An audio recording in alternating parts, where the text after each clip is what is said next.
new at 11. Today, several counties in central Georgia saw severe thunderstorms. Just ahead, a look at why there may be a new threat for the weekend. Plus, the search for two missing Georgia teens who may have drowned in a creek suspended for the night. Details on what happened as the search enters its third day. And it's round 2 of the food fight. The Savannah Bananas are in town. Coming up in sports, I'm bringing you the highlights from Luther Williams Field. Savannah Bananas and the Macon Bacon. 13 WMAZ News at 11 starts now. Good evening and thank you for joining us. We begin with a check of your weather tonight from meteorologist Hunter Williams. Well, it was another active afternoon of weather across central Georgia. We had numerous severe thunderstorm warnings. Now, though, much quieter scene. However, tomorrow afternoon, we're right back in that pattern with a few strong to severe storms possible. 76 the current temperature in downtown Macon. The dew point's at 74, so it is extremely muggy outside, and it'll be the same thing tomorrow afternoon. You factor in some 90-plus degree temperatures. Feels like numbers will be up close to those triple digits. 74 right now in Warner Robins, 78 Unadilla, 74 in Cordele. 76 for Eastman. Will be pretty mild tonight. Most areas see an overnight low right around 70. The live radar much quieter than we had just several hours ago. Again, we had numerous severe thunderstorm warnings for the rest of tonight. An isolated shower or storm can't be ruled out, but not anticipating any severe weather tonight. That could change, though, heading into tomorrow afternoon. You see that line of storms back across parts of Arkansas. That's along a cold front that tracks towards our area late day tomorrow and brings with it the chance for a few more strong to severe storms. But for the afternoon, we're still hot and muggy. Afternoon highs, the lower 90s. Feels like temperatures closer to 100. By Monday, though, cool front down to our south. We are drier. An afternoon high near 87. And we'll see a similar story as we head into the day on Tuesday. So next week, an extended period of some drier weather. The forecast looking pretty nice. So I'll have more details on that forecast a little later in the show. Chelsea, back over to you. All right, thanks, Hunter. We'll check in with you a little bit later. All right.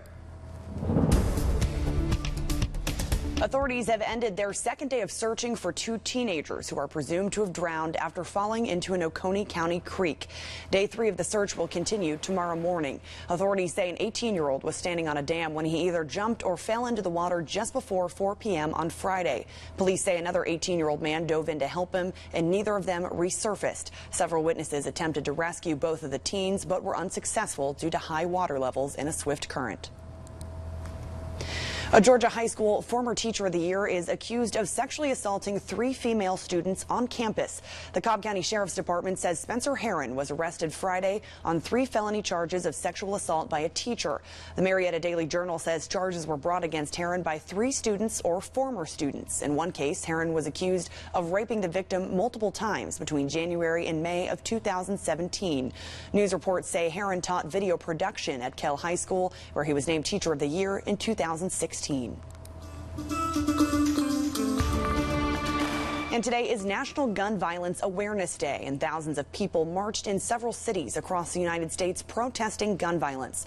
Gun reform advocates wore orange as a way to honor victims of gun violence. Statistics show that about 96 people die from gun violence each day in the U.S. The group said the 3 issues they're pushing for are universal background checks, an assault weapons ban, and mental health checks. In Puerto Rico, hundreds of pairs of shoes were lined up to honor the deceased after last year's Hurricane Maria.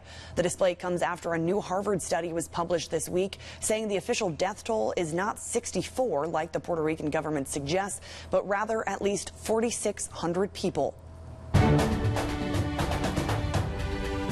A new confidential memo from the president's lawyers explains why President Trump may not be forced to testify before special counsel. This comes as the president and his team are preparing for a historic summit with North Korea.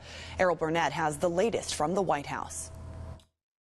While at Camp David, President Trump tweeted there was no collusion with Russia, asking, quote, "Is the special counsel Justice Department leaking my lawyer's letters to the fake news media?" Shortly thereafter, the New York Times posted what it describes as a confidential 20-page document from the president's legal team in January responding to special counsel Robert Mueller's questions. John Dowd and Jay Sekulow provide the outline of a potential defense should the sitting president be compelled to testify. They suggest as president, Mr. Trump cannot obstruct justice since he has the authority to terminate the investigation and use his pardon power if he so desired. They also imply corruption within the FBI triggered the Russia probe and say, quote, the president is not readily available to be interviewed. I don't think he's going to fire Mueller.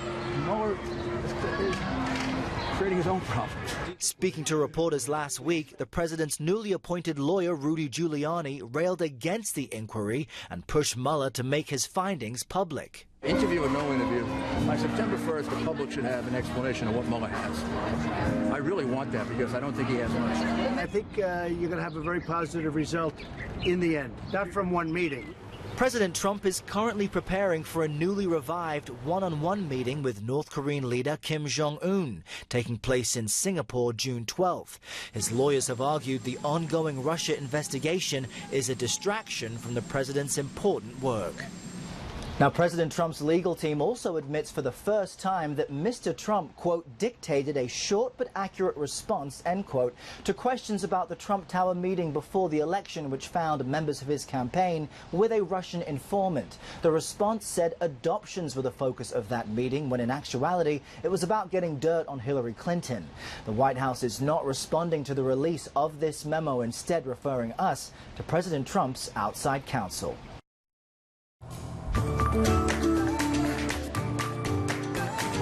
A new HBO series based on the DC Comics Watchmen is scheduled to begin filming in Macon next week. Abby Kasoris breaks down what you can expect if you're trying to find parking in downtown. Businesses in downtown Macon might look a little different this week. Crews are already transforming storefronts so they're ready for filming on June 6th. With all of that going on, I feel like everybody wants to be a part of it. Caitlin Mullally says the series codenamed Brooklyn sounds exciting. It's like a big thing for us because nothing really ever happens in Macon. Nothing big ever happens in Macon. And while this might bring in more business to Fatty's Pizza where she works, and it's like whenever something does happen like this, everybody wants to be a part of it. She won't be able to park on 2nd Street until after crews leave on the 7th. They've already announced that they're going to close some roads for the filming. They're going to block off 2nd Street from Cherry Street to Cotton Avenue. The road will also be blocked from here to Mulberry Street Lane. And if you look at a map of the closures, it looks like a giant 4. This will take away parking within the space and plenty surrounding spots, which could impact businesses. El Camino has already decided to close the day of filming, but Mullally says Fat Daddy's will be open all week. And if you want to grab a slice of pizza, you might have to take a long walk. In Macon, Abby Kasoris, 13 WMAZ News. For a full list of road closings and where the Bibb County Sheriff's Office will be blocking off traffic, you can head over to our website at 13WMAZ.com. And tonight, Coleman Hill transformed into a theater as members of Theater Macon performed William Shakespeare's A Midsummer Night's Dream. Dozens of people came out with lawn chairs, blankets, and snacks to watch the free production. Philip Butler says prior to tonight, the only Shakespeare play she'd ever seen was Romeo and Juliet. I'm actually enjoying the play. I missed it back in April when it was at the theater, and once I saw it come across my Facebook timeline that they were going to do it in the park, I decided I'd come out and catch it this time. According to the Theater Macon website, their next scheduled performance is the musical Mamma Mia on July 6th. And from hundreds of pounds of peach cobbler to 200-pound goats, coming up we'll share how some Central Georgians are filling up their weekend.